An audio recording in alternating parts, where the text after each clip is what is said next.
ఎడారిలో సెలయేర్లు. ఏప్రిల్ 20వ తారీఖు.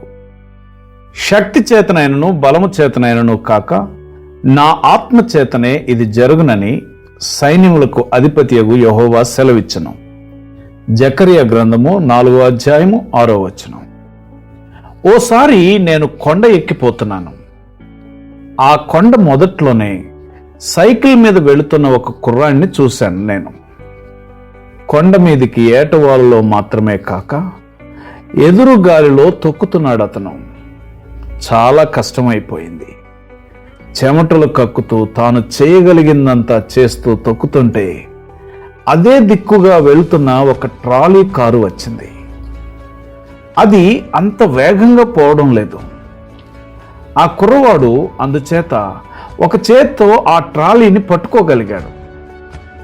తరువాత ఏమవుతుందో తెలుసుగా, ఎగిరే పక్షిలాగా సులువుగా కొండపై దాకా వెళ్ళిపోయాడు అతను. అప్పుడు నాకు అనిపించింది, నా అలసటలో బలహీనతల్లో నేను కూడా ఆ కుర్రాడి లాంటి వాడినే. కొండపైకి సైకిల్ తొక్కుతున్నాను. నిరోధక శక్తులు ఎన్నెన్నో, పూర్తిగా అలసిపోయాను.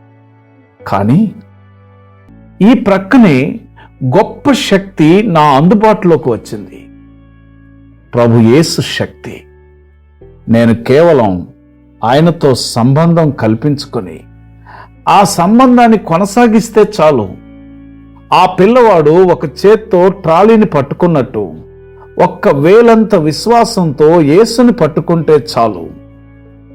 ఇప్పుడు నాకు అతి కష్టంగా అనిపిస్తున్న ఆ చిన్న చిన్న పరిచర్యలు చేయడానికి ఆయన శక్తిని ఆధారంగా చేసుకోవచ్చు. ఈ ఆలోచన నా అలసటను పోగొట్టి ఈ గొప్ప సత్యాన్ని గ్రహించేలా చేసింది. పరిశుద్ధాత్ముడు తప్ప వేరే శరణం లేదు. ఎంత నష్టమైనా ఆ పరిపూర్ణత కావాలి. బంధాలన్నీ తెంచి నావను నడిపించి రక్షించడానికి, నిలబెట్టడానికి సమర్థుడు ఆయన. అహం కొట్టుకుపోయేదాకా నిలువునా మునుగు. ఖాళీ నావ ఆయన పాదాల దగ్గర పగిలేదాకా, స్వహస్తాలతో ఆయన మళ్ళీ తీర్చిదిద్దేదాకా దేవుని చిత్తం తప్ప వేరు శరణం లేదు. ప్రభుని అడుగుజాడలు తప్ప వేరే దారి లేదు. సౌఖ్యాలు పరిత్యజించి ఆయన్నే మార్గదర్శిగా ఎంచి ఆయన స్వరం కోసం, నడిపింపు కోసం కనిపెట్టు.